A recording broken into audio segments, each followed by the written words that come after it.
You are watching the world 24/7 on the NDTV network. I am Parmeshwar Bawa. We've got an action-packed bulletin lined up for you. Let's begin with the top headlines you need to know. India strongly rebutted Pakistan's renewed attempt to internationalize the Kashmir issue and raise objections over the Indus Waters Treaty at the United Nations Security Council.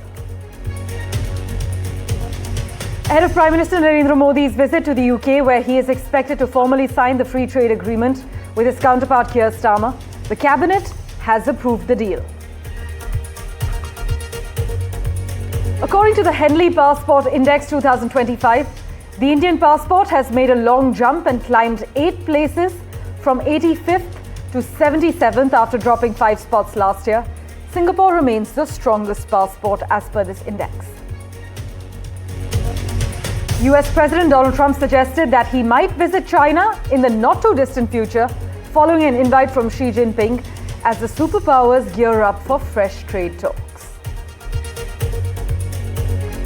Meanwhile, Donald Trump has said the US notched a trade agreement with Japan that would see 15% tariffs on all goods imported from one of the nation's key trade partners. The US Embassy in India has issued a blunt warning to foreign nationals holding American visas, making it clear that arrests for crimes like assault, domestic violence or other serious offences could result in immediate visa revocation and jeopardize eligibility for future entry into the United States.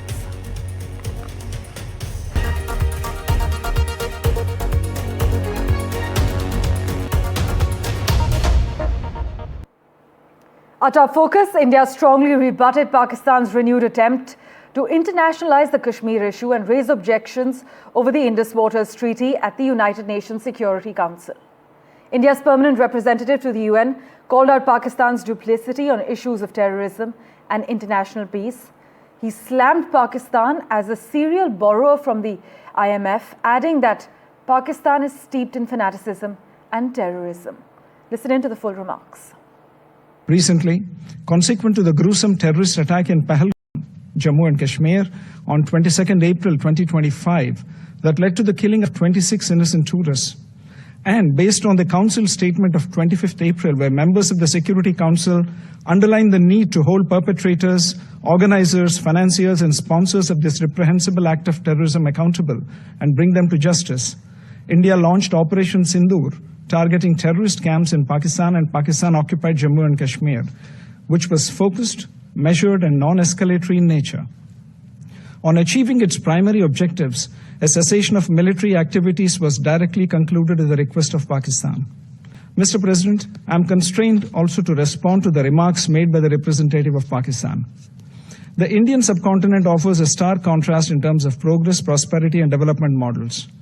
On the one hand, there is India, which is a mature democracy, a surging economy and a pluralistic and inclusive society. At the other extreme is Pakistan, steeped in fanaticism and terrorism and a serial borrower from the IMF.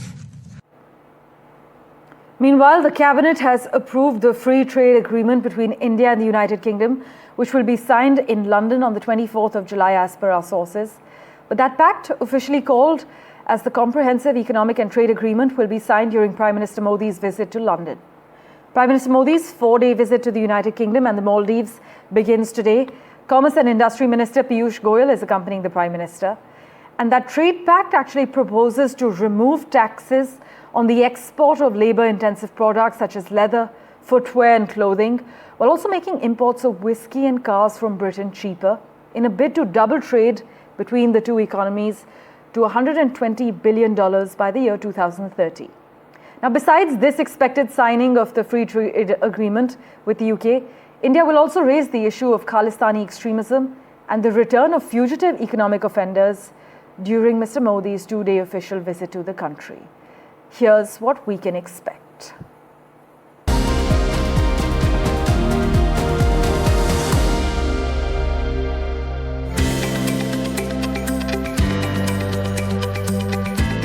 A whirlwind 4-day visit with 2 strategic pit stops. Prime Minister Narendra Modi travels to the UK and Maldives from July 23rd to the 26th, blending trade diplomacy with geopolitical recalibration. In London, Prime Minister Modi will sign a landmark India-UK free trade agreement, the first major post-Brexit deal for Britain and a big-ticket win for Indian exporters. The pact slashes tariffs on 99% of Indian goods headed to the UK while opening India's booming market to British cars, whiskey and more. 3 years of back and forth and now the ink on paper. The FTA promises to turbocharge bilateral trade and deepen the economic embrace between New Delhi and London. Beyond commerce, this visit signals stronger strategic alignment from cybersecurity to climate action and a shared vision for an open Indo-Pacific. From London, Prime Minister Modi heads to Male. He'll be the chief guest at the Maldives' 60th National Day, a symbolic gesture but one steeped in political meaning. This marks his first visit under President Mohammad Muizzu and the first since rocky diplomatic waters stirred by the India Out campaign and the island nation's pivot towards China. Once hailed as the cornerstone of India's neighbourhood-first policy, ties with Male hit turbulence. Now Prime Minister Modi's trip is being seen as a reset, a chance to rebuild trust, reaffirm maritime cooperation, and re-anchor India's strategic footprint in the Indian Ocean. President Muizzu's visit to India last year hinted at a thaw. Modi's presence now sends a strong message that despite differences, diplomacy endures. With Ridhima Kedia, Kargi Rawat for NDTV World. Well, let's switch tracks now. An Indian citizen in his 40s was violently assaulted and partially stripped by a group of attackers in Dublin over the weekend on Saturday. Photographs show him bleeding profusely with injuries on his face, injuries on his legs and arms as well. He was taken to a university hospital for treatment, and the National Police have actually opened an investigation into this incident. The ambassador of India to Ireland, Akhilesh Mishra, meanwhile, questioned and condemned the incident on X, saying, "How can an alleged assault cause such horrible injury and bleeding?" He thanked the Irish people and the police for their sympathy and support for the victim and called for the perpetrator to be brought to justice. In other news, the strength of the Indian passport dropped 5 spots last year, but this year it has made the largest jump by climbing 8 places from 85th to 77th according to the Henley Passport Index 2025. Now, this report actually ranks all the world's passports based on the number of destinations their holders can enter without a prior visa, and currently India has visa-free or visa on arrival access to 59 destinations across the globe. You see, Malaysia, Indonesia, Maldives, Thailand are some countries that offer visa-free access to Indian passport holders, but countries like Myanmar, Sri Lanka and Macau, they offer visa on arrival. The latest insights from the Henley Passport Index, they reveal a significant transformation in mobility across the globe, with Asian countries actually taking the lead.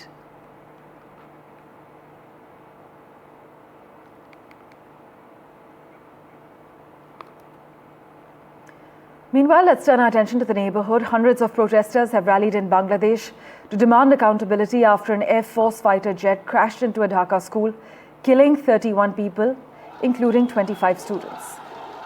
The children, many aged under 12, were about to return home from the class on Monday when the Bangladesh Air Force jet crashed into their school and burst into flames.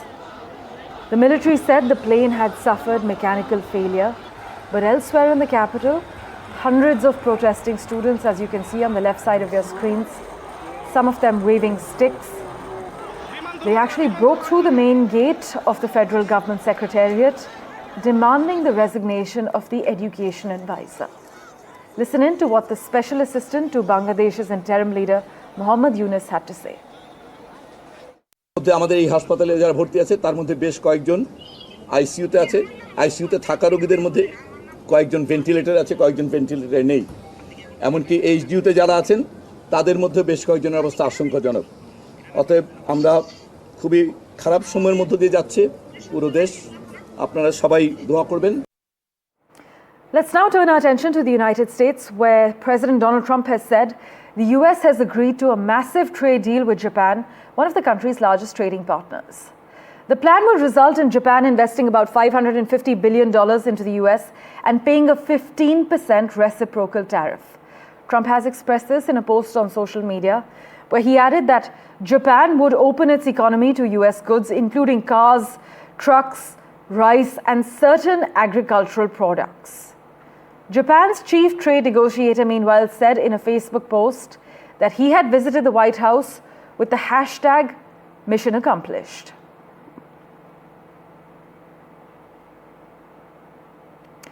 To Canada now. Well, America is feeling the hangover from Canada's boycott of US liquor as sales dropped by 66% up north, a new analysis has found.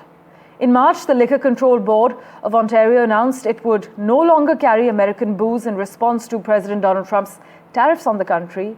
So from March through the end of April, sales of US booze in Canada plummeted more than 66%, an analysis by trade group Spirits Canada has found.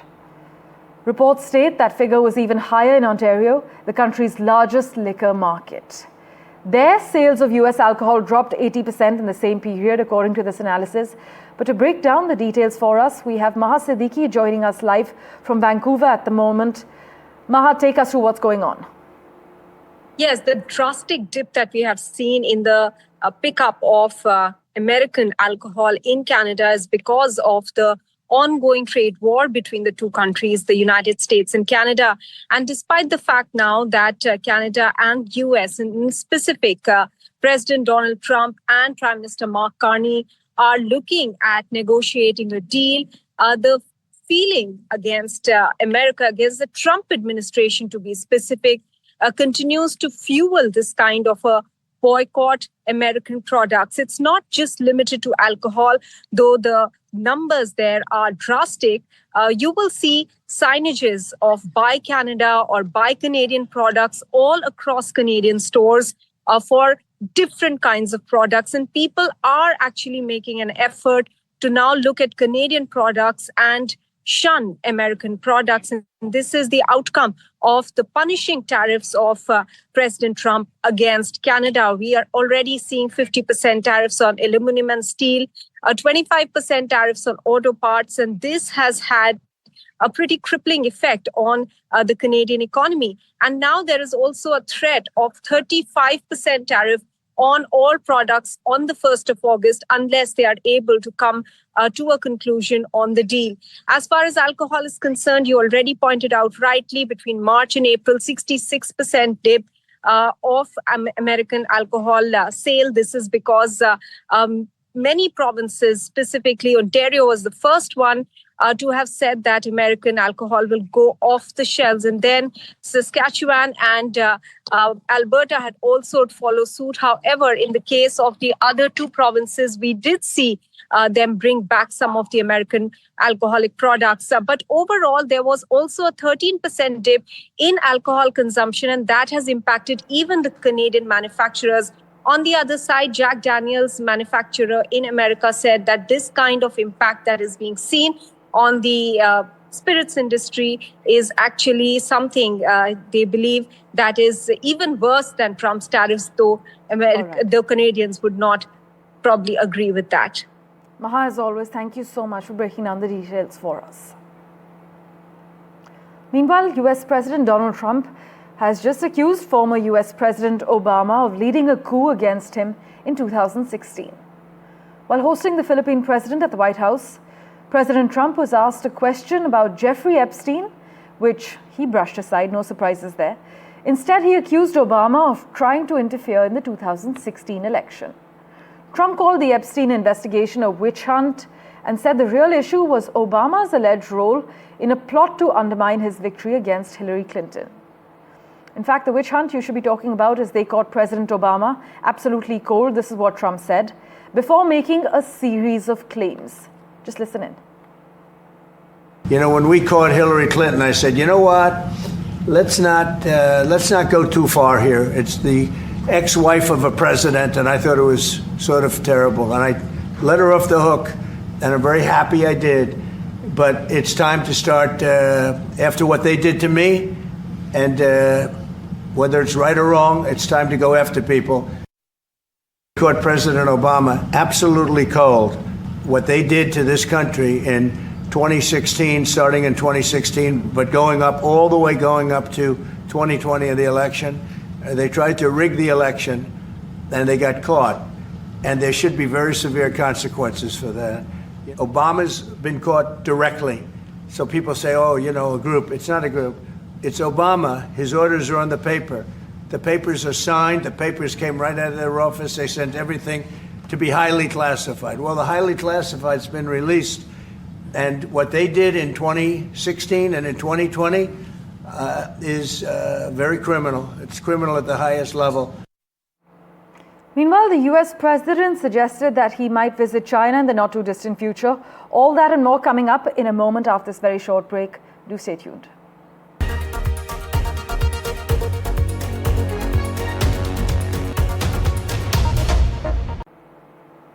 Well, US President Donald Trump has suggested that he might visit China in the not too distant future, following an invite from Xi Jinping as the superpowers gear up for fresh trade talks.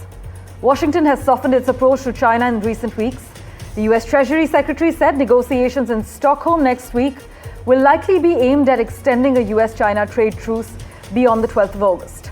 Trump has adopted a more conciliatory tone towards Beijing to secure a trade deal and an in-person summit with Xi, which analysts predict could take place during the APEC summit in South Korea this fall. Trump's toned-down approach, though, has rankled some China hawks in Washington. Meanwhile, Kremlin sees no breakthroughs from third Russia-Ukraine peace talks. No timeline was given for a potential war-ending agreement. The Kremlin has said that there was no basis to expect miracles from a proposed third round of direct Russian-Ukrainian peace talks and declined to give any time frame for a potential agreement to end the war. Meanwhile, the Ukrainian president said that Kyiv has sent Moscow an offer to hold another round of peace talks in Turkey this week and that he wants to speed up negotiations for a ceasefire. The United States will quit the United Nations Culture and Education Agency, UNESCO. This is what the US State Department has said, as Donald Trump continues to pull out of international institutions. But this decision is part of Trump's pull the US out of a series of global bodies, including leaving the World Health Organization, halting funding to the Palestinian Relief Agency, and withdrawing from the UN Human Rights Council as part of a review of US participation in UN agencies. The withdrawal, which will take effect in December 2026, will be a blow to UNESCO's work on education, culture, as well as combating hate speech. In other news, US National Nuclear Security Administration was among those breached by a hack of Microsoft's SharePoint document management software, Bloomberg is reporting. This report adds that no sensitive or classified information is known to have been compromised in the attack on the National Nuclear Security Administration, the agency responsible for maintaining and designing the nation's cache of nuclear weapons.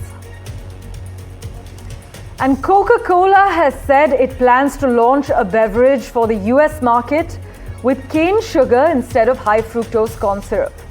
This announcement, which came as the company reported second quarter earnings, follows a social media post by President Trump last week, claiming that he had persuaded Coca-Cola to use real cane sugar in its US Cola Coke, and said that the new product will use cane sugar produced in the US and will also expand its product range.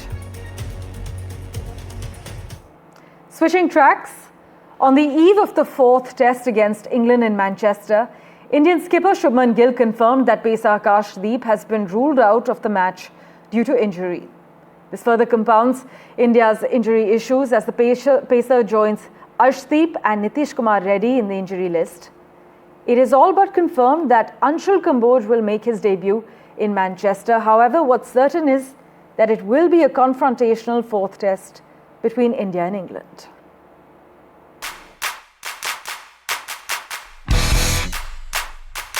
Akashdeep is out of the Manchester test due to a groin niggle. And so are Arshdeep Singh and Nitish Reddy. A day ahead of the fourth test in Manchester, Captain Shubman Gill confirmed that there could be a debutant on Wednesday afternoon, 24-year-old Chennai Super Kings and Haryana bowler Anshul Kamboj. We have seen him enough. I think the kind of skill set that he brings to the table is exactly what we want in this team, and he's there because we believe that he can win us the match. Nitish is gonna miss out the series, and Akash is also unavailable for this next match. But I think we have got enough good players in the team to be able to firstly get 20 wickets. That's been the most challenging part of the series. India had already confirmed that this will be the third of the three promised tests that Jasprit Bumrah plays in the series. However, no doubt on Rishabh Pant's participation as a wicketkeeper and batter in Manchester. Captain क्या Rishabh Pant wicket keeping करेंगे? जी, हाँ जी. Team India looks to replace Nitish Reddy with Sai Sudarshan, and that would leave them room to replace Washington Sundar with Shardul Thakur should the conditions demand. Down to 1 in the series against the English team, Captain Ben Stokes asserted that his team will respond to any aggression from the Indian players. It's not something that we're going to purposely go out and look to start again, because then that'll take our focus off what we actually need to do out in the middle. But by no means that, we're not going to take a backward step and let any opposition try and be confrontational towards us. Despite being a side riddled with injuries, India will go all out for their maiden test win in Manchester. Rika Roy for NDTV.